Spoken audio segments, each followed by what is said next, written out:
The BMW and I have reached a crossroads. I think it is time for me to move on and for this bike to make someone else a very happy owner.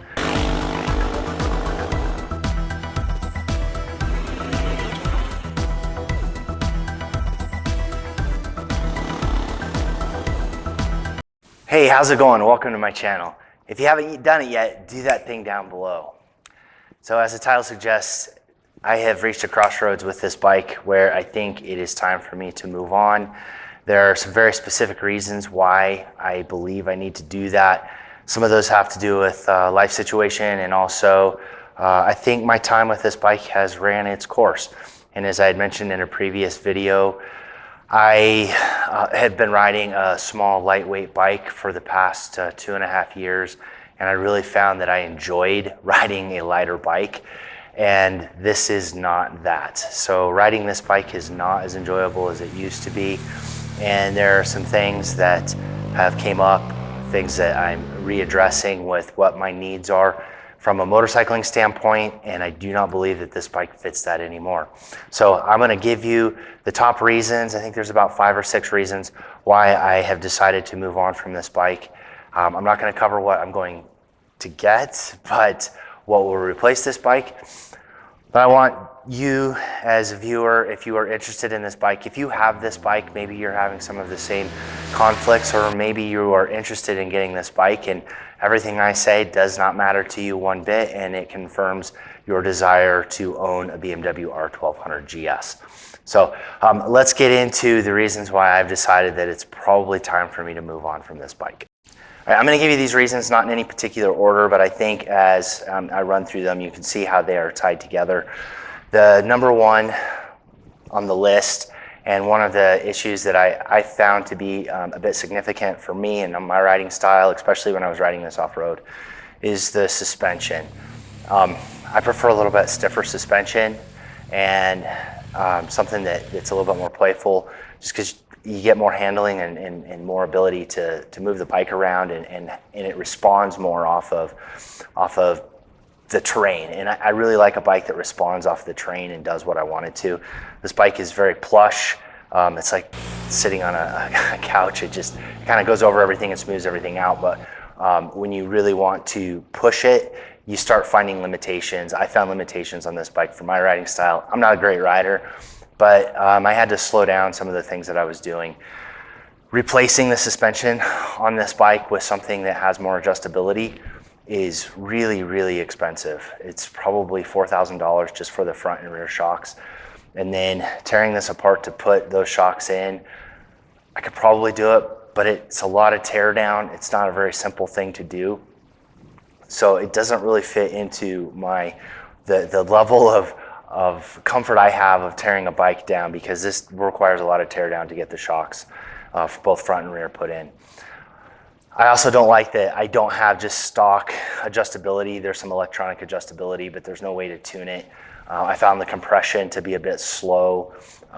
There just wasn't enough compression, and the rebound, I would have liked to have a little bit faster rebound. So getting those adjustments just doesn't fit into my budget and what I would have liked to have done with this bike. I think, there's some great systems that are out there that can be put in. Touratech, and I can't remember who actually makes their shocks, but they've got a great system that you can put in. A lot of adjustability, really likely changes this bike, but that's just not something that fits for me. So suspension is kind of a big issue, because I can't do the riding that I wanted to do with the way it is, and it's not really easy for me to tinker with. So yeah. This bike is heavy. I have no idea what the exact weight is. I think before putting racks and everything on, the Rallye came in around 525, 530. With everything else I've put in, pushing 540, 545, maybe 550. I don't exactly know what the weight is. I just know it's heavy. And that's great when you're riding on interstate and you don't want to get buffeted by semi trucks, either passing them or having them pass you, or getting blown around. It's great for that. But for all other riding, I don't really like riding a bike this heavy anymore.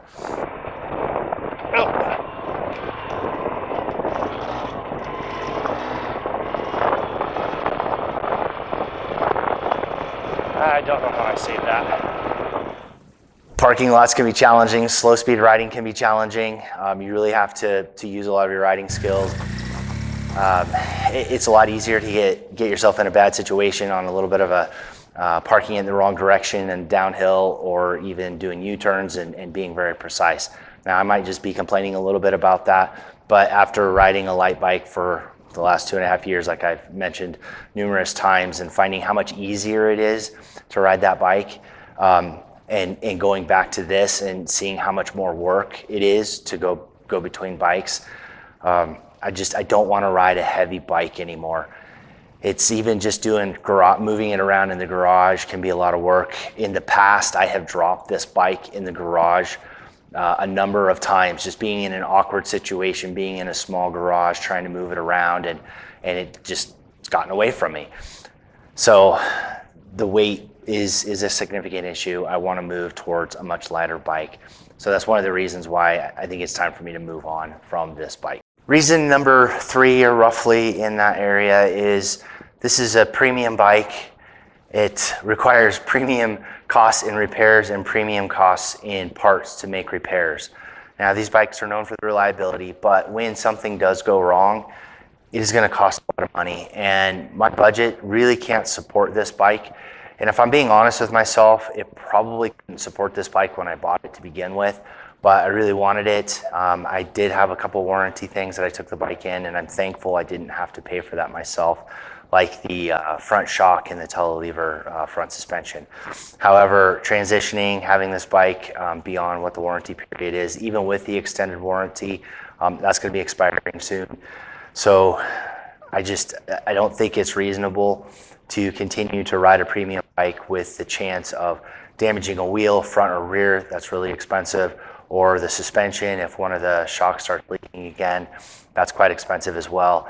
And another thing, I really like doing tinkering on my bike myself, and this is as far as like changing suspension, things like that, it's more complicated to do. So that's one of the reasons that I've decided to move on from this bike. I like to ride off-road.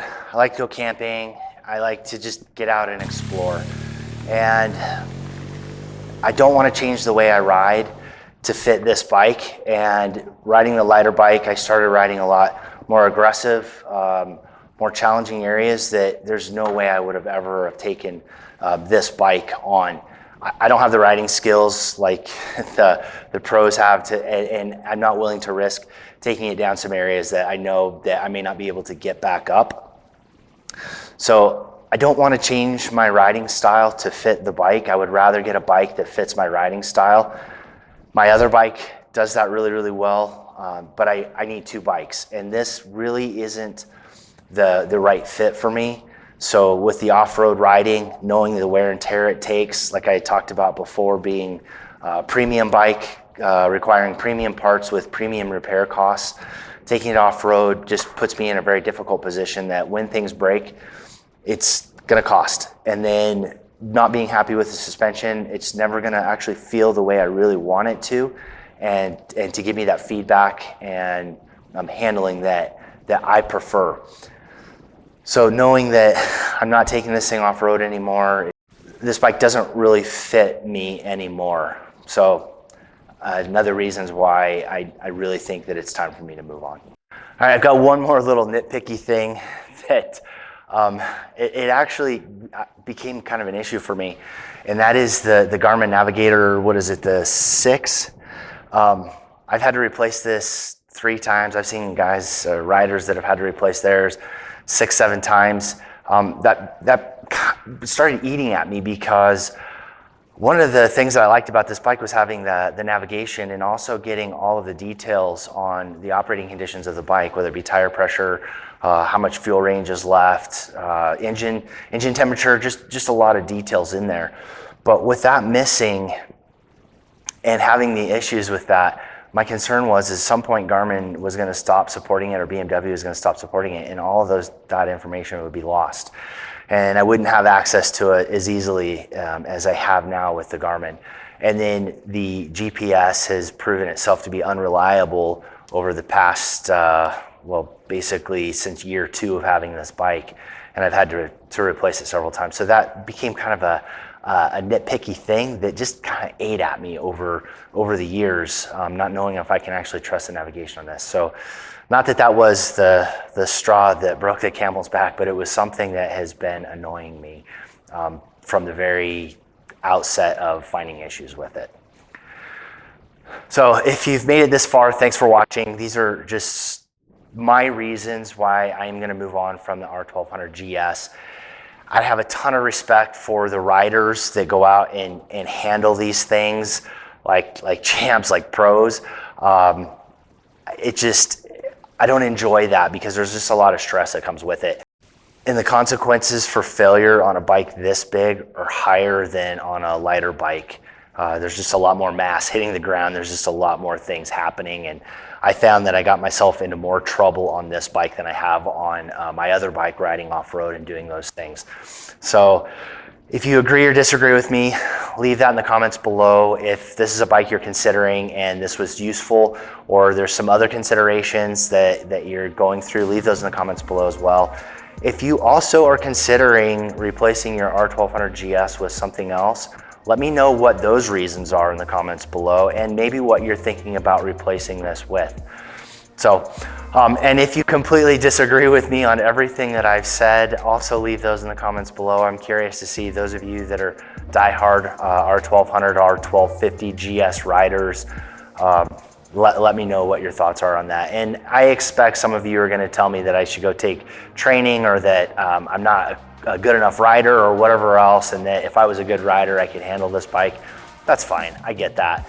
We each have to ride our own rides and do what's comfortable for us and what we do in getting out there. So I accept that. Anyway, thanks for sticking to the end. Get out, do some riding, ride safe, and I will see you out there.